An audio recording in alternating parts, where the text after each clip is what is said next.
I have the pleasure of introducing our distinguished panel of speakers. We have the pleasure of hearing from Reverend Monsignor Marco Formica. Monsignor currently serves as the Chargé d'Affaires AI of the Permanent Observer Mission of the Holy See to the United Nations in New York.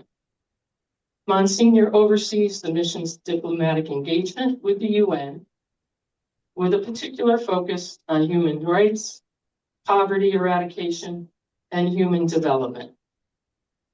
Prior to his appointment, he worked in the Vatican's Secretariat of State. We will also hear from Reverend Dr. Levi Batista, Assistant General Secretary for United Nations and International Affairs at the General Board of Church and Society of the United Methodist Church, a position he has held since 1996. He is also the immediate past president of the Conference of Non-Governmental Organizations in consultative relationship with the United Nations. Dr. Batista is an ordained United Methodist minister with extensive experience in peace building, social justice, and human rights advocacy. Joining us via video is Joanne Talasan, also known by her tribal name, Nadazane. Joanne is a member of the Haganunan tribe in Bukidnon, Philippines. She earned a Bachelor of Public Administration with a major in local governance from Bukidnon University, State University. Completed her certificate in teaching and became a licensed professional teacher. Joanne served as the Secretary of the Indigenous Peoples Apostolate in the Diocese of Malay and as Secretary of the Episcopal Commission on Indigenous Affairs, Mindanao, where she supported advocacy efforts for Indigenous peoples. She is currently an associate of the Medical Mission Sisters, continuing her commitment to faith, education, and service to Indigenous communities. Joining us live from Rome is Yolanda Jimenez. Born in Switzerland to a Spanish migrant family, Yolanda later moved to the United Kingdom to pursue a degree in journalism and subsequently studied rural development at the University of Sussex. She currently coordinates the Solidarity Fund for the Society of the Sacred Heart, where she oversees a portfolio of international development projects. I consider a special blessing to also hear from Sister Limates Pierre-Gilles, a school sister of Notre Dame, who serves as Assistant Director of Engagement for Beyond Borders, an organization dedicated to helping people build movements that liberate communities from oppression and isolation. In both Haiti and the United States, Beyond Borders works to bring people together to create just and lasting change.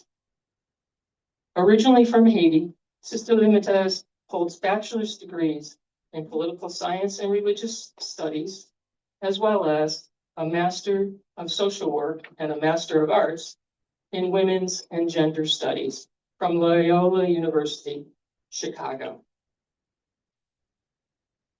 And our final presenter will be Nicole Quintero. Nicole is a youth collaborator with the Society of the Sacred Heart's UN NGO office in New York. Originally from Guadalajara, Mexico, she holds a bachelor's degree in international relations and serves as a preschool teacher.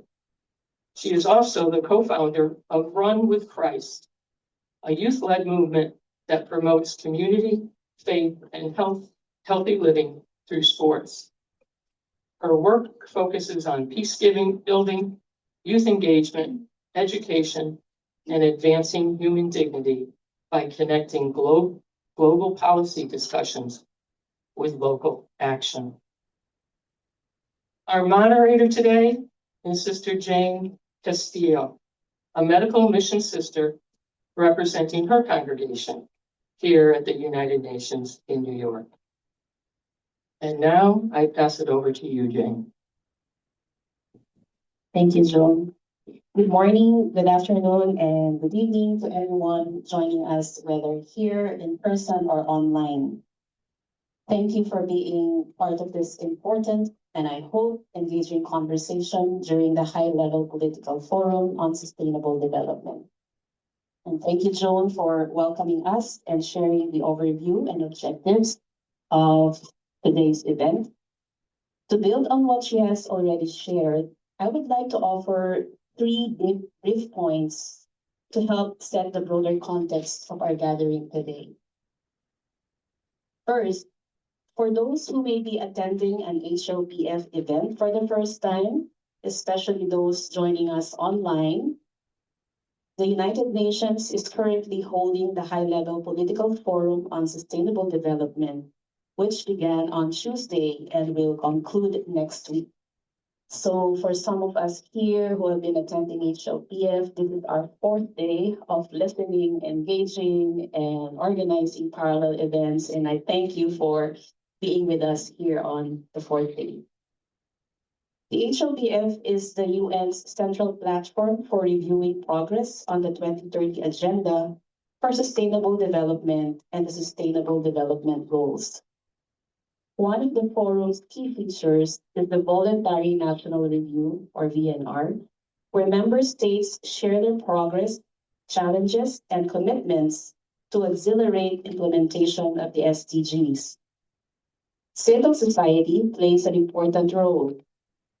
Through parallel events like this one, we bring the voices and lived experiences of grassroots community into the global conversation, especially for those of us who are not part of the official UN negotiations.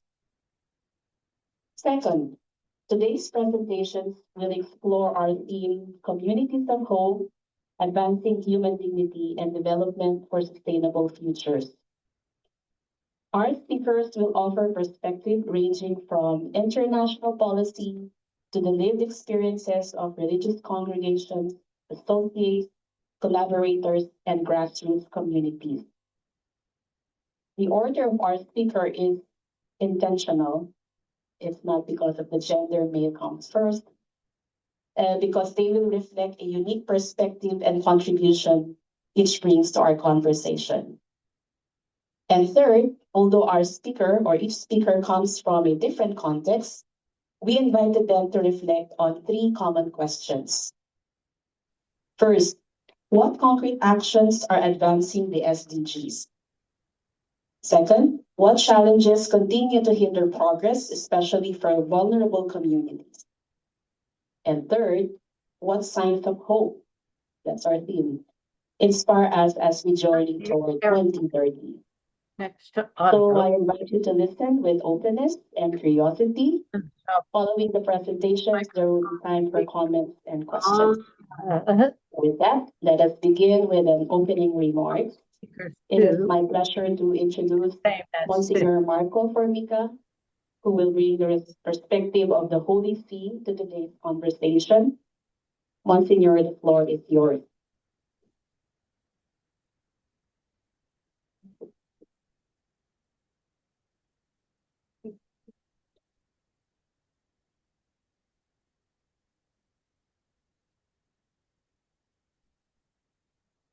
Thank you. Thank you very much.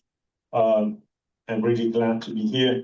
And let me begin by thanking all the organizers, of course, Proclaim International, the Religious of the Sacred Heart of Jesus, the Medical Mission Sisters, the Religious of Sacred Heart of Mary, the School Sisters of Notre Dame, the Dominican Leadership Conference, and the Justice Coalition of Religious for convening this gathering. I take part in today's event and in this year's HLPF with a sense of both urgency and hope. Urgency because 2030 is only 4 years away, and the gap between our commitments and our achievements remains painfully wide. And hope, because Pope Leo XIV recently in Magnificat Humanitas reminded us that history can be changed for the better when individuals, and I quote, truly take the dignity of everyone seriously. And I think that all of us gathered here, we can absolutely be with Pope Leo in saying that dignity should be taken seriously, and each one of us is working for that. And the word dignity is why we are gathered here today. Too often dignity is spoken of as though it were simply one value among many. We witness this sometimes at the United Nations. A phrase appearing in the preambular paragraph of a United Nations resolution, something to be balanced sometimes against competing priorities. But for the Holy See and for the Catholic Church, however, human dignity is the starting point of every authentic vision of development. It belongs equally to every person by virtue of their humanity. It cannot be earned through productivity, through wealth, social status, or technological advancements, nor it be taken away. No one can take away the dignity of a person. Therefore, because every person possesses a God-given dignity, every person must also have the opportunity not merely to survive, but to participate fully in the life of society and to flourish within their communities. This understanding carries profound implications for sustainable development. Development cannot be reduced to expanding economies or improving indicators. It is about creating the social, economic, cultural, and spiritual conditions in which every person can realize their dignity and contribute to the common good. It is precisely here that faith-based actors have so often been at the forefront. Before there was the 2030 Agenda, before there were 17 SDGs, there were communities, parishes, congregations, sisters, lay volunteers, quietly opening schools in villages with no roads, clinics and camps for the displaced, shelters for those the international community had forgotten about. Many of the congregations sponsoring today's event were founded generations ago in response to the injustice of their own times. Long before sustainable development entered our vocabulary, they were already living its deepest meaning, standing beside the poor, the excluded, the forgotten, upholding the dignity of every person. And to be honest, on a personal, when I was posted in Zambia, before the Secretary of State had been in Israel and Palestine for 4 years, and before that, I was 3 years in Zambia and Malawi. And I had literally in front of me, what does it mean to implement the sustainable or the integral human development through faith-based organizations. Villages with no roads, but someone of us was there present. Villages where no one would go to see them. And actually the faith-based organizations were there and the Catholics were there. Everywhere, in every corner, bringing whatever was needed to those people, regardless their faith or their creed. And this, I think, is very important to acknowledge. This is why the Holy See insists that every truly just society and every path to 2030 and beyond must be built upon the recognition of the dignity of the human person. Such dignity precedes any concession by the state and cannot be subordinated to shifting social consensus. There is no need for consensus on dignity. Dignity is dignity. It is not a policy. It's not an option. It's not a political option, among others. It is the ground on which everything else must stand. If human dignity is to be the measure of authentic development, then it must also guide how we approach the profound technological transformation of our time, artificial intelligence. AI holds real potential to accelerate progress on the SDGs, from optimizing water management to strengthening early warning systems against disaster, to expanding access to education and healthcare in places where human institutions still struggle to reach. But we must be clear, any transformation, however efficient, profitable, or technologically impressive it might appear, cannot be called delivering better if it undermines the dignity of the human person, if deepens exclusion or replaces the slow, patient work of accompaniment with something merely automated.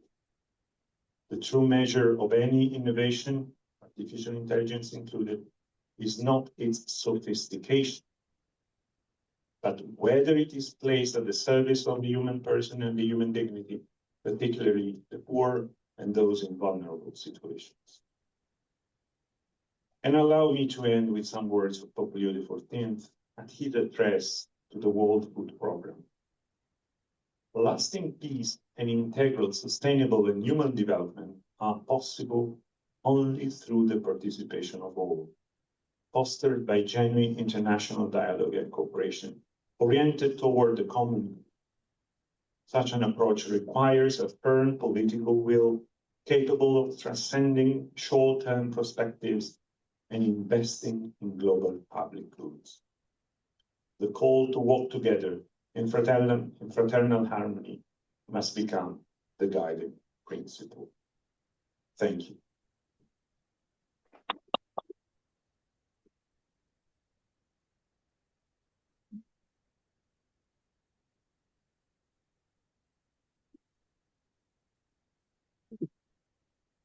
Is next. The exercise. We only have one microphone in the room.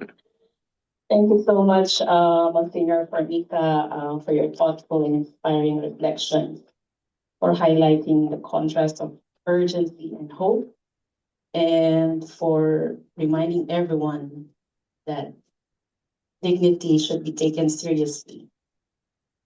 And as religious congregations here, especially the Justice Coalition of Religious, we are aware that even before the SDGs, yes, we are already here, religious community, faith-based organizations, parishes.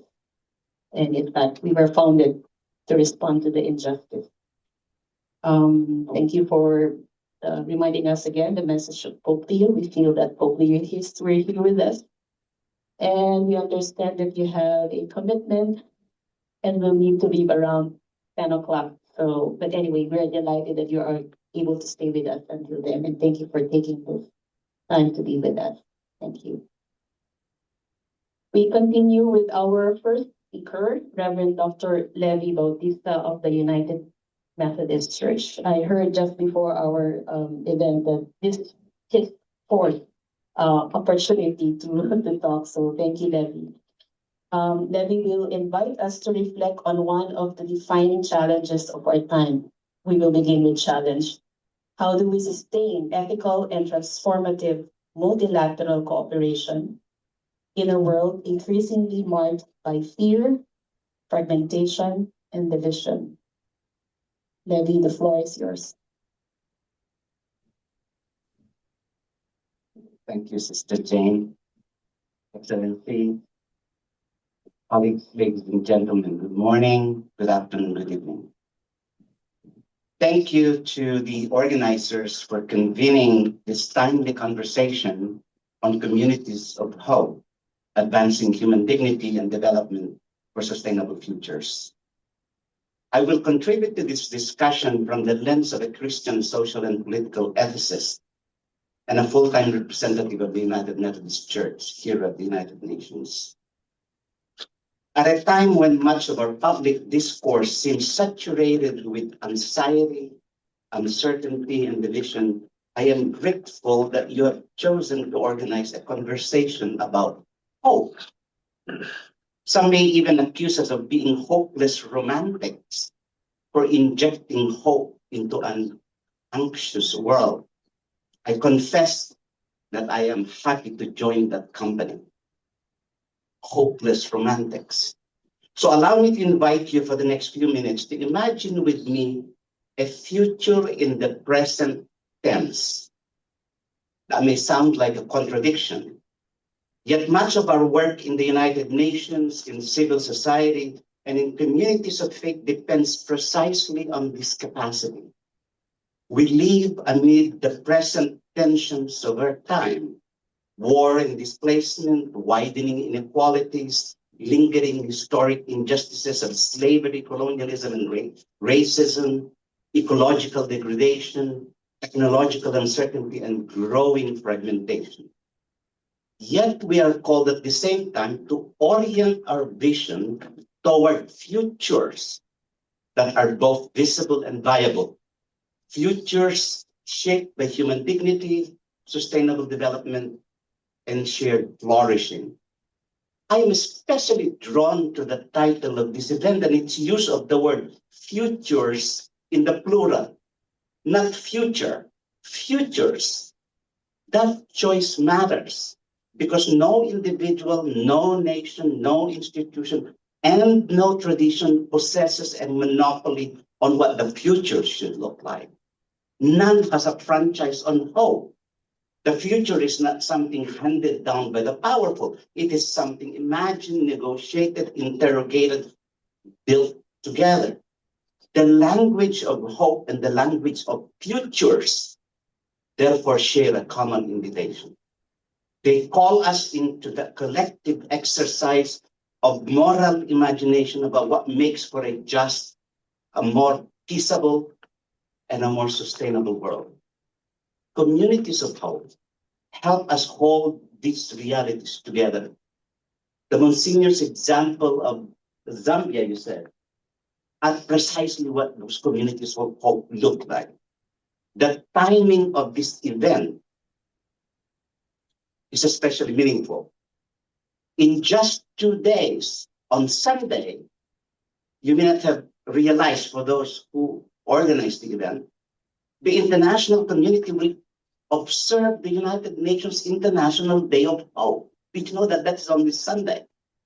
In establishing this observance, the United Nations reminds us that hope is not merely a private sentiment, but a force capable of advancing dignity, peace, social stability, and sustainable development. Indeed, the United Nations has described itself as the product of hope. Now I want to insert that tomorrow is the observance of the 1995 genocide in Srebrenica.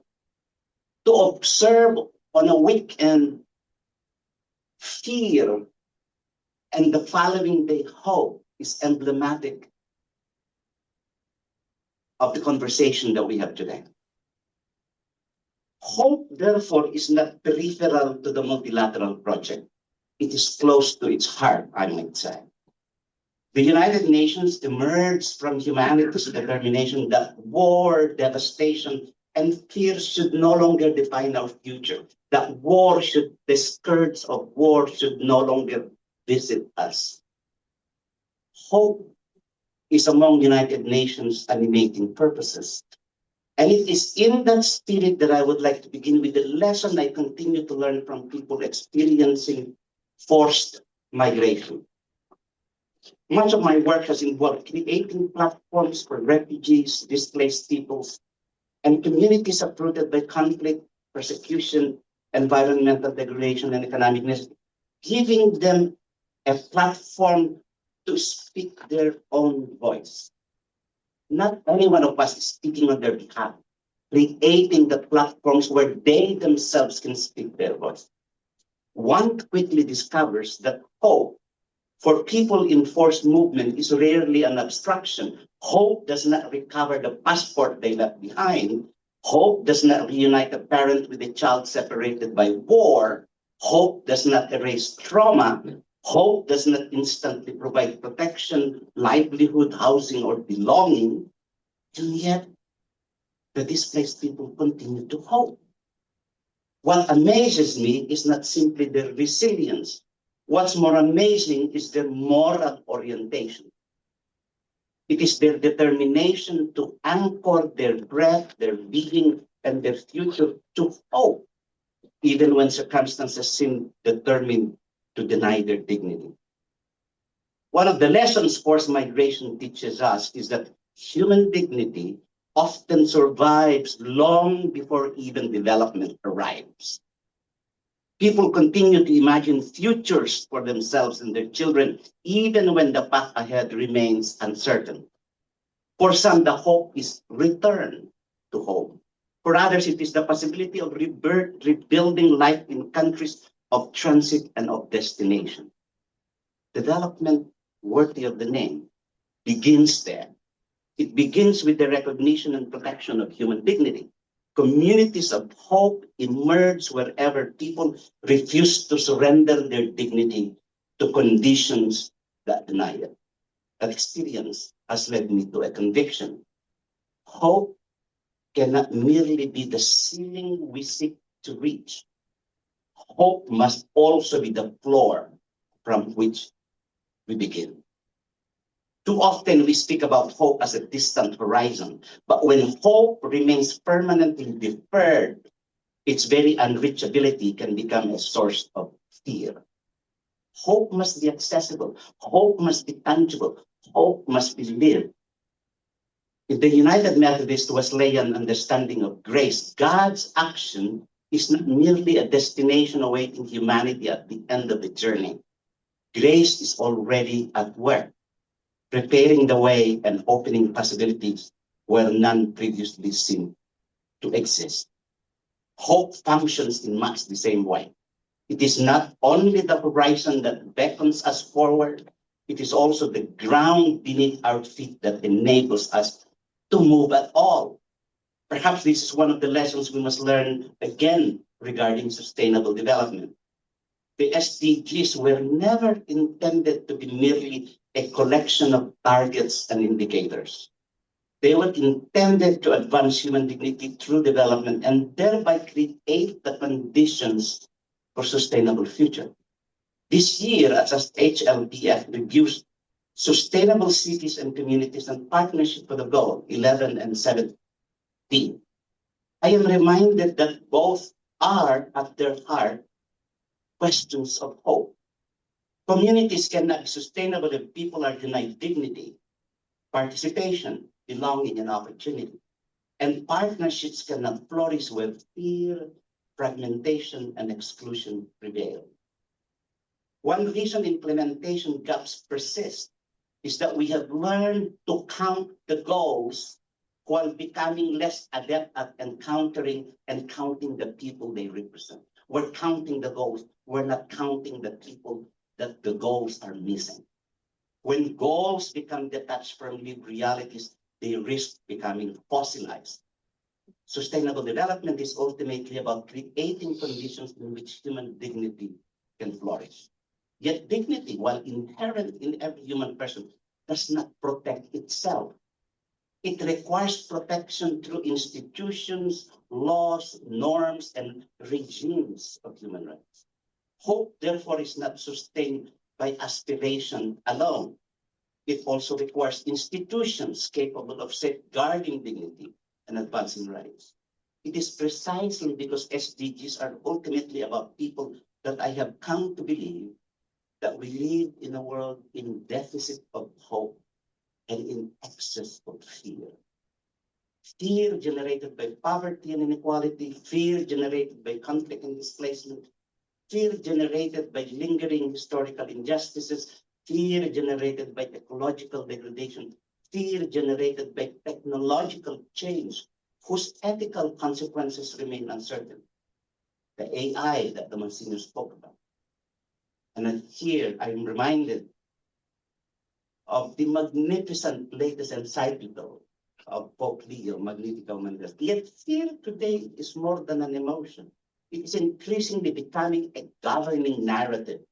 But we must not allow the present tensions of our day to determine the future.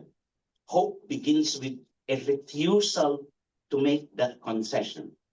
Hope is humanity's insistence that another future remains possible. This is why I increasingly refer to Agenda 2030 and the Pact for the Future as elements of the United Nations agenda of hope. They express not only hope for a better future, but hope for a UN transformed and fit for purpose, faithful to its foundational responsibilities of advancing human dignity and human rights, promoting peace and security, and fostering sustainable development for people and the planet. For many years, I have argued that civil society must have access to the physical premises, to the substantive premises, its agenda, and to the processes of the human. Premises, promises, and processes. Today, I add a fourth imperative. Civil society must also have access to the agenda of hope of the United Nations.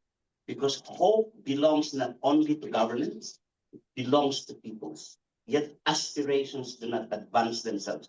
Norms do not implement themselves. Hope does not institutionalize itself. Every agenda of hope requires institutions capable of shepherding it, and the multilateral infrastructure entrusted with this task is under strain. It's being attacked, it's being challenged. What is ultimately under pressure is humanity's collective capacity to imagine and pursue a common future. This is why I continue to advocate for a people-centered, ethical, and transformative multilateralism. Minjung theologians in South Korea remind us ordinary people are not objects of history, but makers of history. When people become subjects rather than objects, the horizon of hope becomes clearer, and the space for collaboration widens rather than shrinks.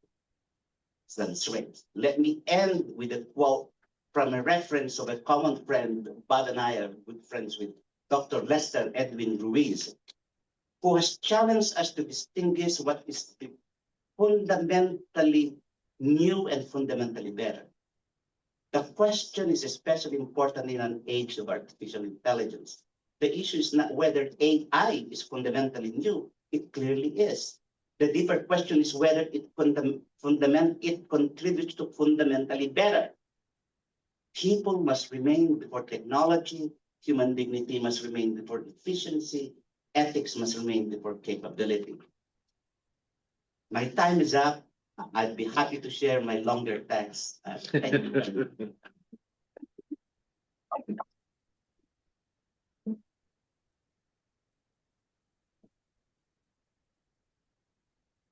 I hope everybody will agree that it's worth waiting or letting your presentation finish. But yeah, as you have said, we have a time limit so that everybody has time to speak. I think even from the comments, the remarks of Monsignor and the presentation of Dr. Levy, I think that deserves just a few moments of silence to let those sink in, because it's quite a lot. And thank you for helping us unpack what hope is. So I'll just give a brief moment of silence to let important words and new insights just sink in.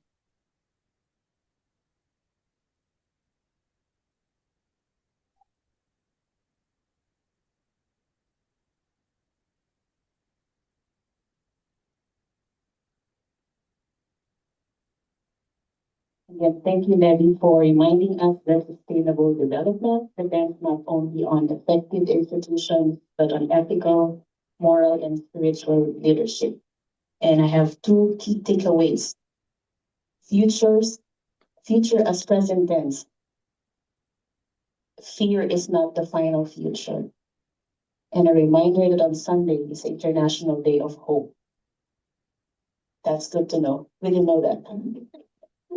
Thank you so much. Okay, our next presenter takes us from that global ethical vision to the lived experience of religious congregations. Mrs. Yolanda Jimenez, a collaborator of the Society of Sacred Heart, will share how her congregation has embraced structural transformation and partnerships to advance human dignity and sustainable development. Drawing on experiences from some countries in Africa, in Spain, and migrant communities, she will show us how communities of hope are built when institutions themselves become living models of collaboration and solidarity. So joining us from Rome, Yolanda, the floor is yours.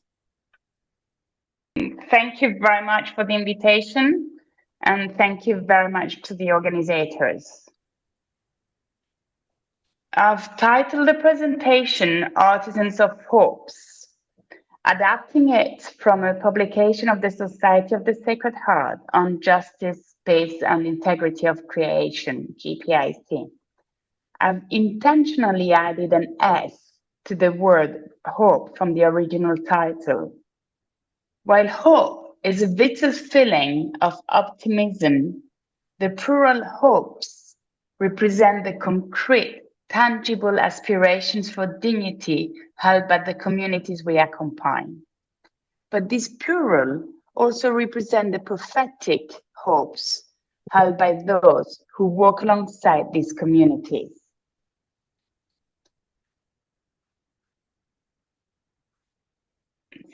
The prophetic identity of religious action.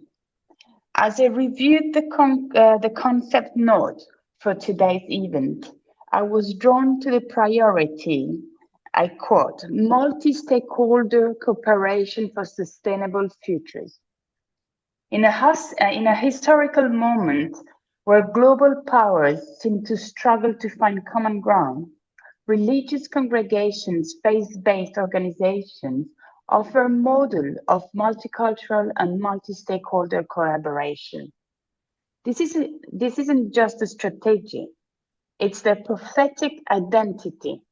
They show us how diverse stakeholders can unite for a common purpose. This very identity is being lived out in a tangible way by the Religious of the Sacred Heart of Jesus, RSCJs. They have embraced a specific call to be and act as one body, leading to a profound transformation as they are reorganized from 27 provinces into 8. This is far more than administrative. It's a prophetic move to dismantle provincial barriers and move away from resources disparities, ensuring that human and finance resources are shared in an expression of their communion. This structural shift strengthens their internal capacity, directly empowering their commitment to the 2030 agenda. This new shared and agile framework facilitates a more effective, human-centered approach that prioritizes holistic well-being and social justice to advance human dignity and develop sustainable futures. It is this structural integrity that allows them, the RSCJ, to ground global goals in the plural hopes of the communities they accompany, transforming the vision of the 2030 agenda into a tangible and sustainable reality. Building on their call to be and act as one body, the RSCJs have developed 2 practical instruments that align with the UN's focus on means of implementation for the 2030 agenda. First is their GPIC database. Now an open resource, it promotes transparency and functions as a hub for knowledge sharing. It allows the artisans of hopes to publish their models for advancing human dignity and seeding best practices across the globe. Second is the Generate Solidarity Fund. This is more than a funding source. It's also a learning tool for capacity building. By supporting the RSCJs in professional project design and management, it builds the needed technical confidence RSCJ need to engage in multi-stakeholder partnerships. By strengthening these internal competencies, the long-term sustainability of the mission is ensured. This professional foundation allows the RSCJs to bridge the gap between local realities and global development standards, effectively advancing human dignity and sustainability for the future. Now let's see how these structures support concrete hopes for the African communities we accompany. Transitioning from internal restructuring to solidarity with partnership. Dismantling the internal barriers has empowered the RSCJs and the society to engage in the very type of multi-stakeholder partnership envisioned by SDG 17, Partnerships for the Goal, fostering a live model of global cooperation. This slide illustrates 3 examples of the plural hopes of African people on the move, addressing both immediate survival and long-term dignity. They provide a wider image of how solidarity and partnership advances in the hopes of the people of Africa. Our first example is Amo to Love in Oujda, Morocco. This is an inter-congregational community between RSCJs and Religious of Jesus Mary that was set to respond to the call of the local church to act as a safe haven for migrants crossing the desert.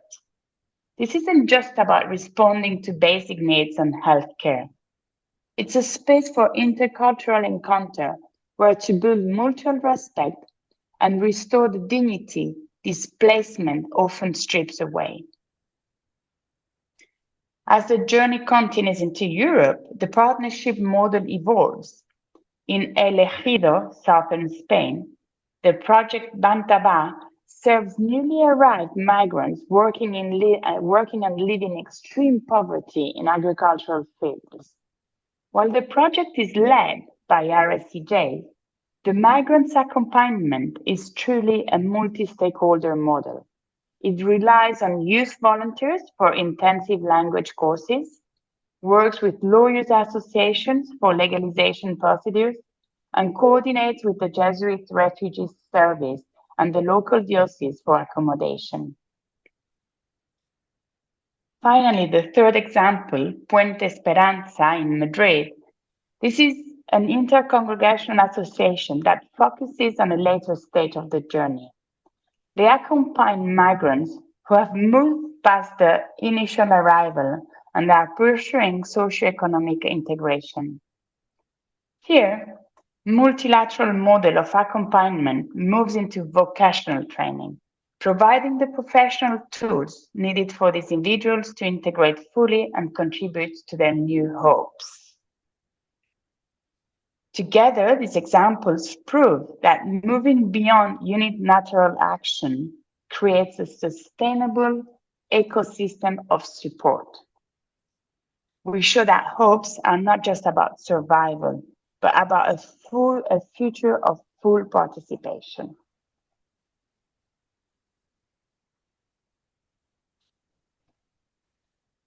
Turning into rural heart of Africa, where plural hopes are transformed into tangible dignity to the bricks and mortars of local development. In Kenya, at Chekalini St. Charles Luanda Health Center, we see how SDG 6, clean water and sanitation, is a prerequisite for health. By constructing a modern laundry room, risky open air washing was replaced with a professional standard of care. Today, mothers and newborns are welcome into a safe, hygienic environment where hopes and dignity begin with safety. In Chad, we see the intersection of SDG 4, quality education, at the Collège Agricole Espoir in Bougoudang, nearby Bangor.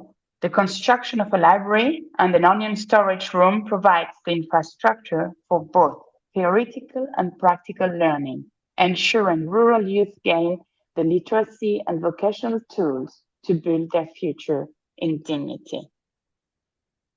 Finally, in Uganda, the fundamental right to sanitation was restored for the girls of the Kangole Girls' School, with the construction of new toilets, eliminating long queues and lost classroom time, restoring to these students their privacy, their time, and their education.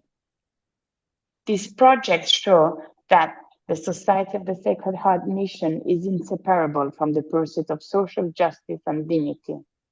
By addressing these basic needs, they are not merely meeting global goals, they are honoring the inherent dignity of every person and building a sustainable future from the grassroots up.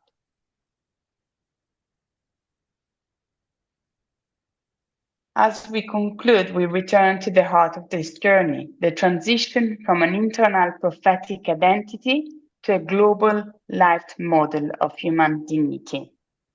By restructuring to be and act as one body, the Society of the Sacred Heart is establishing a transformative framework for advancing social justice and development for sustainable futures that is rooted in transparency and collective action. Our objective here is to strengthen dialogue and enhance opportunities for partnership. We are all artisans of hope, and by weaving this local success into a global tapestry of solidarity, we do not just envision sustainable futures, we build them together. I hope this parallel event inspires a community of hope to move towards a continued conversation and active transformation where no one is left behind. Thank you. Thank you very much.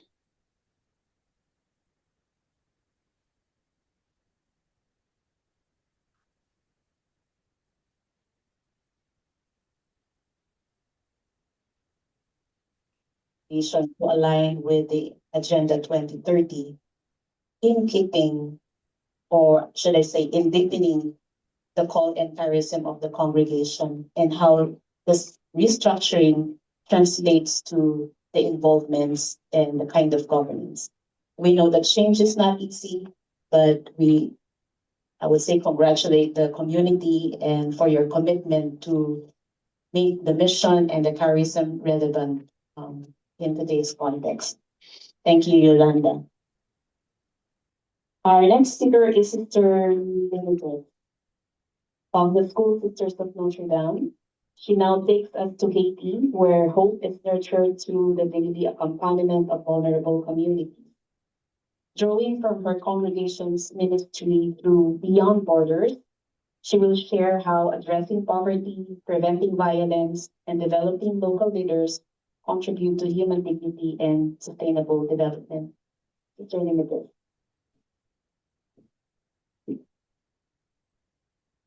Thank you. How are you all doing? All right, it's a lot of listening, but I'm truly grateful that you are here. So thank you for being in the room, and thank you for being throughout the world, watching and listening. Thank you for this opportunity to share about Beyond Borders' work in Haiti. Now, let me take 10 seconds to say that I don't feel too comfortable sitting while talking because it can engage very well, but I will do my best. Wash no dlo pa kon doule wash no soleil is a Haitian proverb that inspires the work of Beyond Borders in Haiti. The stone in the water does not know the suffering of the stone in the sun. This proverb illustrates that those who live the realities of injustice possess knowledge, credibility, and leadership that cannot be replicated from a distance. This belief is foundational to Beyond Borders work. Beyond Borders offers not a single program, but rather a holistic framework supporting 4 interconnected community-led movements. Through 33 years of working alongside Haitian communities and learning from local movement leaders, some core principles have emerged that we believe offer a meaningful path forward for the wider development community.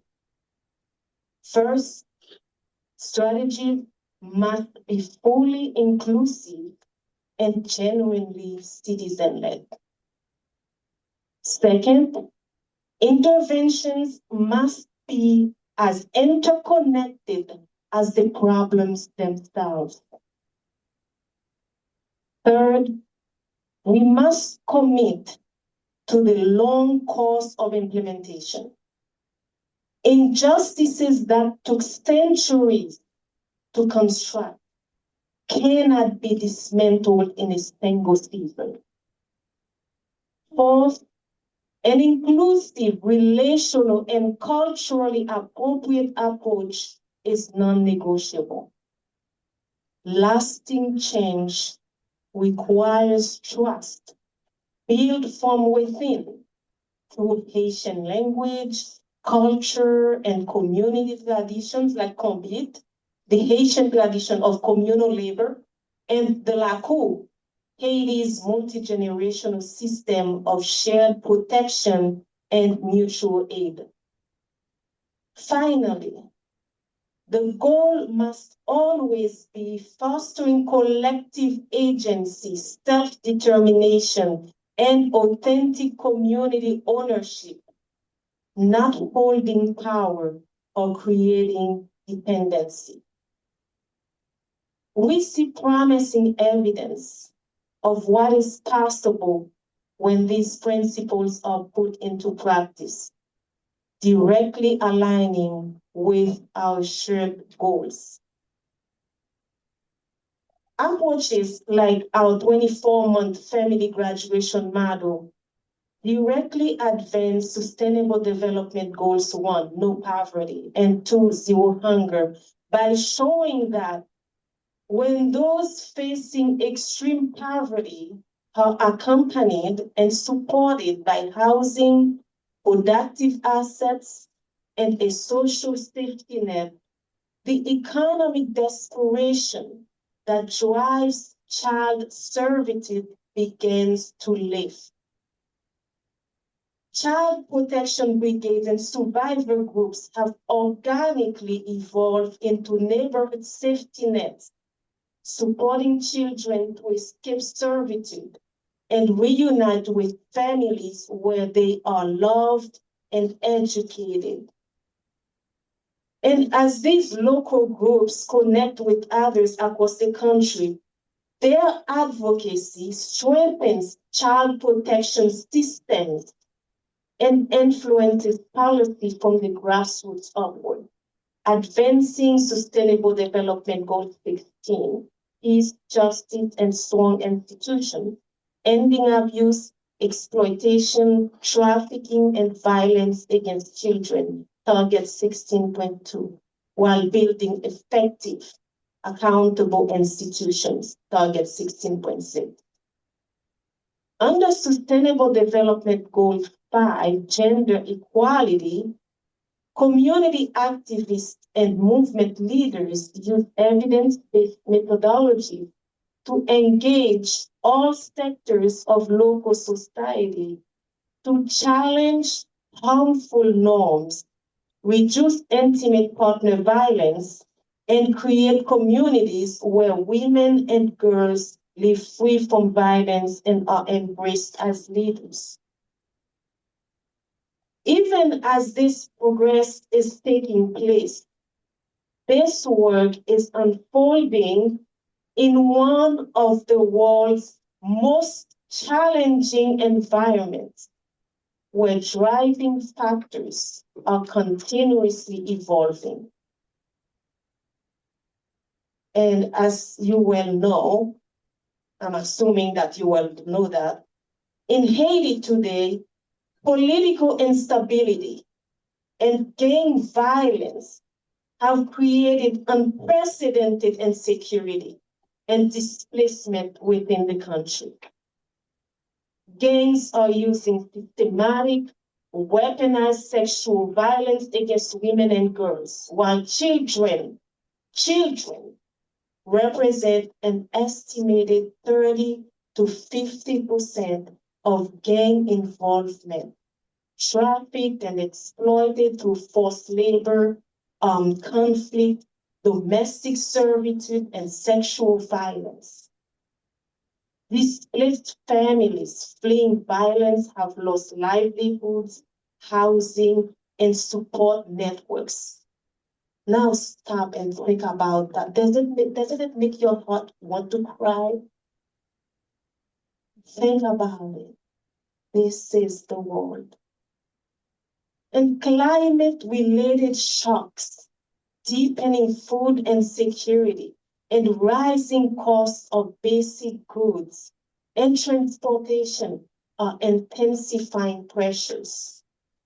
Meanwhile, reduced international funding leaves local staff responding to the growing community needs with much fewer resources. Compounding this is the threat of mass deportations of hundreds of thousands of Haitian nationals from the United States due to the termination of temporary protected status, also known as TPS. My friend, global efforts to meet the sustainable development goals in complex environments like Haiti must move beyond siloed, externally designed approaches that overlook interconnected root causes and community strength. Funding structures must shift from short-term responses towards sustained investment that recognize communities not as passive recipients of aid, but as leaders of their own development. Let me add, in conclusion, since 1804, Haiti has stood as a defiant beacon, its history forged by an unwavering spirit of self-liberation.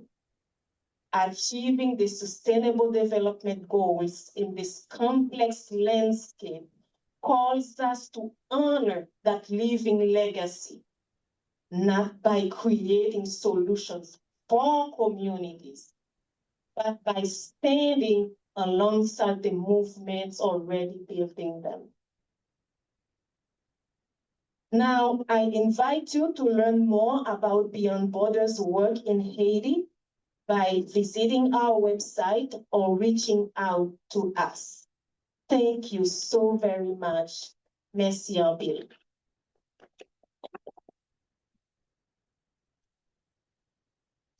I tell you, Sister Elizabeth, it's difficult to give applause with what you shared about the situation of Haiti. And yet that applause is our expression of gratitude for taking the time to be with us.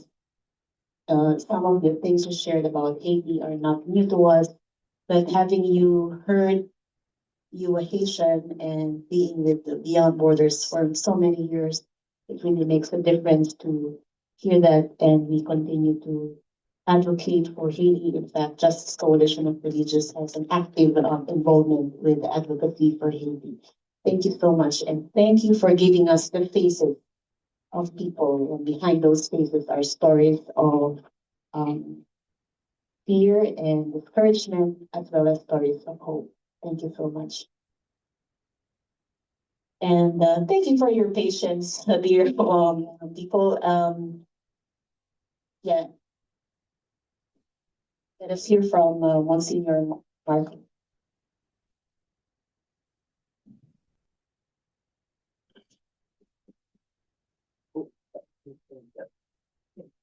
Just I have to apologize because I have to go to the UN. Today, the general debate on HIV and AIDS has been resumed. And so, since we are in the speakers list, so I need to literally go and deliver another statement. But thank you very much. It really, especially when we hear from grassroots what the faith-based organization can do, it's amazing. And thank you for your witness of resilience that Haiti is doing. Really, it's something on which the Holy See looks forward. Recently, the new apostolic nuncio has been appointed in Haiti. He's a very skilled and prepared, and he accepted, and he was there before, exactly for assisting what can be rebuilt now, because now it's time to get over this situation. The international community actually has to act in a different way. So we hope that everybody can work towards the same path, not only freedom, but also security, but also, again, respecting each other with human dignity, the human dignity of each other, but not only understanding that the future can be built only through peace. There is no way Haiti can build its future through force, like everywhere. And you have seen a practical example when dignity is undermined by policies. And migration, unfortunately, in this moment, is under threat for this reason. So while we continue to work together to pray that everything would be one day understood and everybody would be welcome everywhere as it should be. Thank you very much, and thank you for, and sorry again, apologize. Thank you.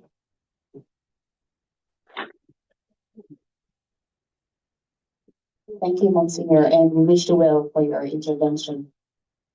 Our next presenter, Joanne Palasan, a medical mission sister associate, will share her experience and perspective from indigenous communities, reflecting on how traditional knowledge, culture, and community-led initiatives contribute to human dignity and sustainable development. Good day, everyone. I am Naidesign Joan Gairan Talasan, belong to the Higaonon tribe in the province of Bukidnon, Philippines. I am happily married to Mandesign Saniboy Talasan, and it is my privilege to be part of this important conversation as we reflect on our shared journey towards the 2030 agenda. Let me begin with a simple but powerful truth. Sustainable development is not just about global goals, it is about a real people, real community, and real lives. In our indigenous community, we have seen how small collective efforts can make a meaningful difference. One example is our work in strengthening access to basic needs and opportunities through community driven initiatives. We have supported education and capacity building, especially for young people. Local groups have created spaces where youth can learn practical skills, build confidence, and actively participated in shaping their future. These efforts may seem modest, but they are transforming lives one person, one family at a time. We have also witnessed the power of collaboration, partnership among community members, local leaders, and organizations have helped improve livelihoods and respond to everyday challenges, whether through small livelihood projects, shared resources, or informal support network. These actions reflect the spirit of solidarity that lies at the heart of the Sustainable Development Goals. This experience reminds us that the process that does not always come from the large scale program alone. It often begins with committed people working together at the grassroots level. However, while we celebrate this effort, we must also acknowledge the realities that continue to hinder progress. Many communities still face persistent poverty and inequality. Access to quality education, many communities, IP community schools don't have conducive classrooms or teachers. Healthcare, there are a lot of health center but no doctors and nurses, or might be no available medicines. And basic services remains uneven. For some, opportunities are limited not because of lack of potential, but because of systemic barriers.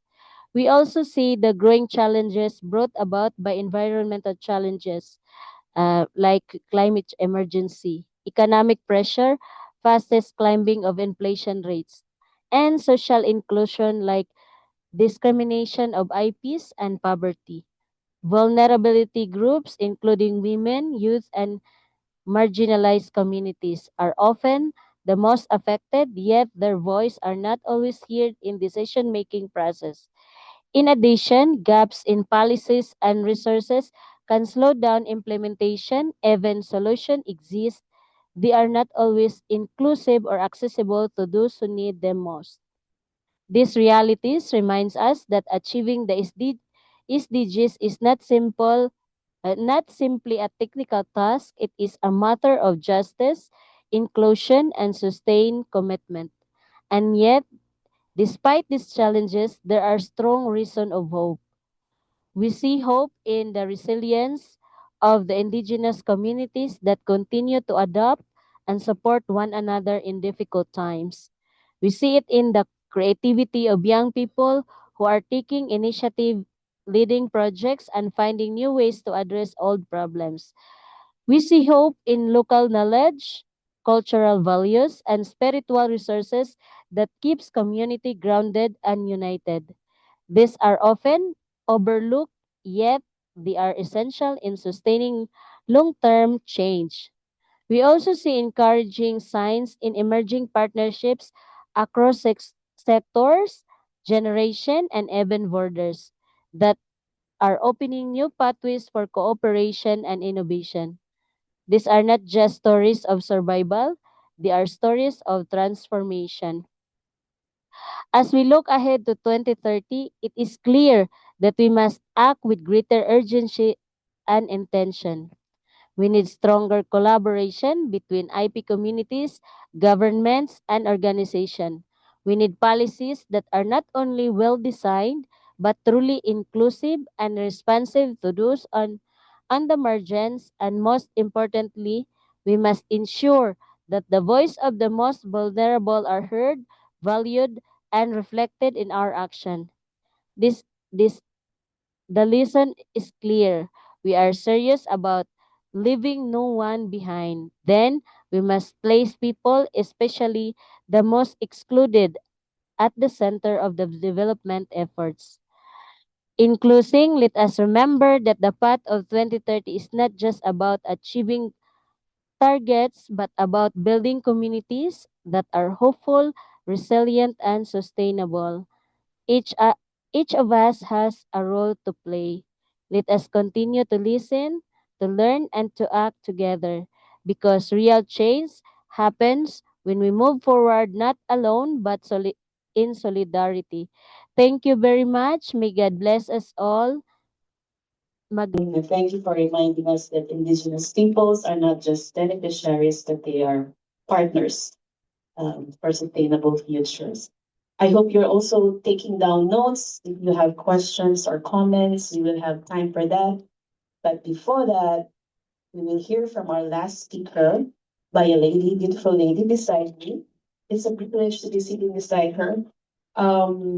Nicole Quintero. will offer us a unique perspective as a young leader from Mexico who bridges the worlds of grassroots communities and the United Nations. Through her experience in accompanying children, migrants, and families, including displaced communities in Tijuana, Nicole reminds us that sustainable development begins not only with global policies, but with everyday acts of welcoming, peace building, and protecting human dignity. Nicole. Good morning, good afternoon, good evening, whatever you might be joining us from. I'm so honored to be sharing the table with these amazing speakers. My name is Nicole Quintero Millan, and I come from Guadalajara, Mexico. I would like to start my presentation with a simple question. Where does hope actually begin? Does it begin in rooms where world leaders negotiate? Or does it begin somewhere ordinary, such as a small classroom, a playground, a neighborhood, or a simple conversation?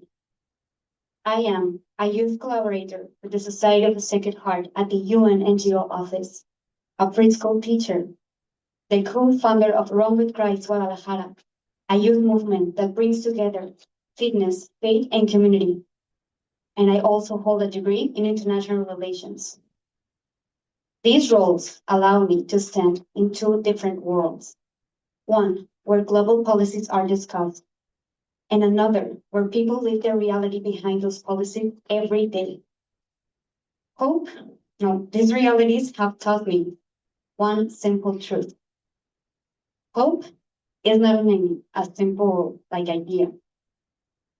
Hope is something people experience when someone chooses to stand beside them. That is why today's theme, Communities of Hope, speaks to me so deeply. During my time volunteering at the UN NGO office, I have heard many conversations about dignity, development, and the sustainable development goals. Those conversations are essential, but their true meaning comes alive when we see their impact in the lives of people and communities. To the Society of the Sacred Heart Waving Peace Initiative in Mexico, in 2025, more than 3,825 children and adolescents participated in peace-building projects. More than 700 displaced people received psychosocial and health support in Tijuana, and more than 150 women strengthened their leadership, health, and economic opportunities. Those numbers matter, but what stays with me are the people behind them. The child who learns to solve problems with words instead of violence. The family that finds a safe place to play, heal, and trust again. The migrant who is welcomed with dignity instead of rejection. Those moments remind us that hope is the presence of peace. It is not simply the absence of conflict. Discovering the value, this is my experience of communities that give hope. To displaced people in Tijuana, to kindergarten children discovering the value of kindness, and to young people who find purpose through initiatives like Run with Christ. As a preschool teacher, I see this every day when children are taught to share, to listen, and to include someone who feels left out. They are already building peace. It begins the moment a child discovers that every person has value. Through Run with Christ, I have also learned that sports can unite people across different backgrounds and beliefs. Young people discover that community is always stronger than division, and that hope grows when we walk together rather than alone. Communities of hope do not appear by chance. They are built intentionally, one relationship at a time. Of course, they are challenges. Children are growing up in an increasingly digital world where technology and artificial intelligence can either strengthen or weaken human connection. At the same time, there's still a gap between global discussions and the realities communities face every day at the grassroots level. If we truly want a sustainable future that protects human dignity, we cannot allow that gap to grow. That is why I would like to leave you with these simple invitations. First, invest in early childhood because hope begins long before conflict begins. Every child who experiences love, belonging, and quality education becomes a builder of peace for the future. Second, make sure technology always serves humanity, especially our children, and never replaces the relationship they need to flourish. Innovation should strengthen our humanity, not diminish it. Third, trust local communities, trust teachers, families, volunteers, faith-based organizations, grassroots leaders, and above all, religious communities. Sisters and brothers who quietly build hope every single day. They know their communities more than everyone else. They remain long after projects end, reminding us that sustainable development is always built with people, never simply for people. Today, as we reflect on communities of hope, I believe that hope and peace cannot be separated. Without hope, peace cannot last. Without peace, hope cannot grow. Both begin with human dignity. Both grow through community. So, before we leave today, I would like to ask the same question I asked at the beginning. Where does hope actually begin? I believe that hope begins the moment one person chooses to protect another person's dignity. When a teacher believes in a child, when a community welcomes a family, when young people choose unity instead of division, when we choose peace instead of indifference, because communities of hope do not appear, we discovered. They are communities we choose to build every single day. Thank you very much. Thank you so much, Nicole, for amplifying your voice and the voice of children of the Tijuana by the questions, bold question, answer. And I hope that you will continue to bring those voices for the rest of your internship time here at the UN. Thank you so much. We really wanted to have time for interaction, for your comments and questions. So if you could allow us to give 5 more minutes for this portion, the question and answer or comments. But if you really need to go, you are free to do so. Also those on Zoom. So if you could just raise your hand for those in the room, and for those on Zoom, you can use the raise hand button so that our tech team will could easily see you raising your hand. And our panelists are here to receive comments or responses. Anything that struck you, a word, a story, or whatever.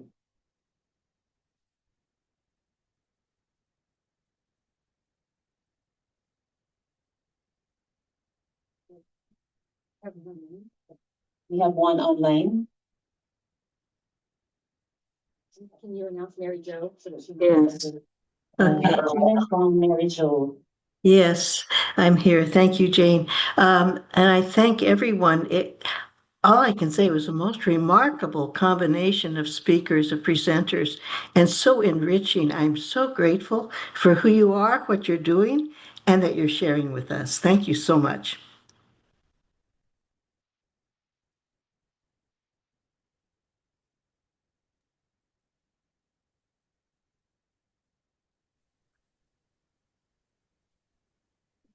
Barbara in the room.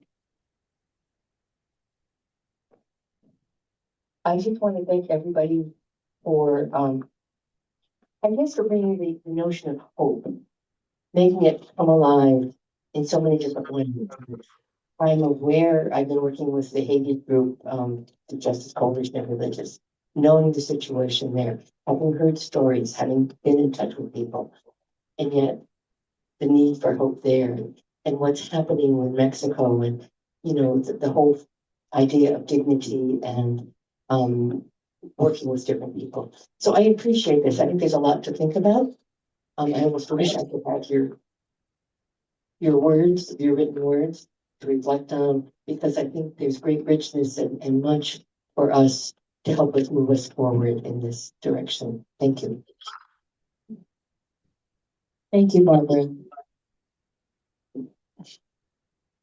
Roy, also in the room. Introduce yourself. And for the Roy from Vivat International. Not a question, but a comment. I was really touched by Dr. Levy. When you spoke about hope, hope is not something that is up there, or not really what is something up there, but it is here down below. And I think that is something very beautiful to learn or take home. Because when we live, and people who are living in a war zone, people who are in detention centers, for them, hope is not something to look up to elsewhere, but hope is something that we need to living daily, day by day. And that's what you also, Nicole, you mentioned about hope. Hope begins with how you take care of the dignity of the other person. And that's where the religious or the faith-based organizations commit themselves, as Monsignor mentioned. We are present where nobody would dare to go. And we have been doing all that, what SDGs are talking about for many centuries. And thank you for this very wonderful sharing of your thoughts and something beautiful to take home about hope. Thank you. Thank you so much, Roy. And with that, I would like to call on Henry Ramirez Soler, a Christian missionary and representative of Rockland International, the United Nations, for a closing remark. And he's literally behind the camera. Come over, Henry.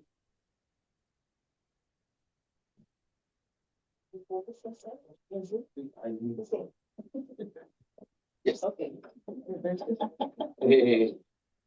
Today we have made a beautiful journey of hope to Haiti, Philippines, Uganda, Chad, Mexico, Spain, Rome here. As we come to end of this event, I would like to express my deep gratitude. Thank you to all our speakers. Thank you, our moderator. Thank you, our interpreter. Can't see, but it's there always. Thank you to all organizations and co-sponsor this event. And thank you, everyone who joined us. You are here in the room and online. Today, we did more than share projects and ideas. We have hope. We listen to real story and reflection. Story of community that refuse to give up. Story and reflection of people who protect life, defend human dignity, human rights, care of creation, and building peace every day.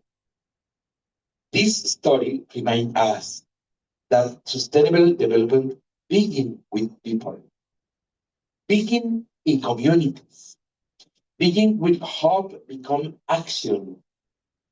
Today, our conversation takes place at a difficult moment for the world. We see war and violence in many regions. We see growing inequalities. We see forcing migration. We see the impact of the climate change. We also see a rise of multilateralism. True among nations is becoming weaker. Dialogue is often replaced by confrontation. At the same time, we are only 4 years away from 2030. The promise of the Sustainable Development Goals is at risk. Many targets are still far from being achieved. This reality should not discourage us. It should challenge us. It should inspire us to work together with greater courage. In this time of uncertainty, faith-based organizations have an special responsibility. Our mission is not only to provide service.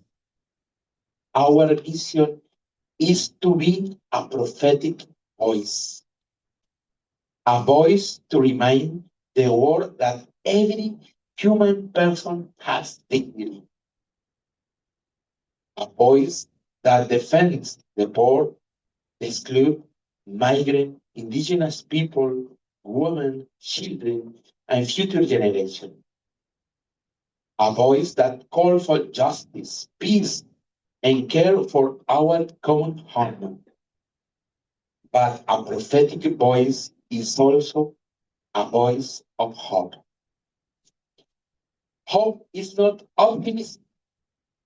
Hope is courage to continue working, even when the results are not immediate. Hope is belief that change is possible because people are capable of solidarity. Our communities teach us this every single day. They teach us that hope is built through the small action, through listening, through dialogue, through compassion, through partnerships, and through the commitment to leave no one behind. As we leave this room, let us take with us more than good ideas. Let us take new relations, new commitments, and renew determination. The SDG cannot be achieved by governments alone. We are stakeholders and also rights. The government, they require communities. They require civil society. They require faith communities. They require all of us. Let us continue working together. Let us continue building this inside our worlds. Let us continue transforming hope in action. And let us continue working for a world where every person can live with dignity, justice, and peace. Thank you once again for your presence, your commitment, and your witness. May our world continue to be a light of hope of the world. Thank you so much for coming and joining us.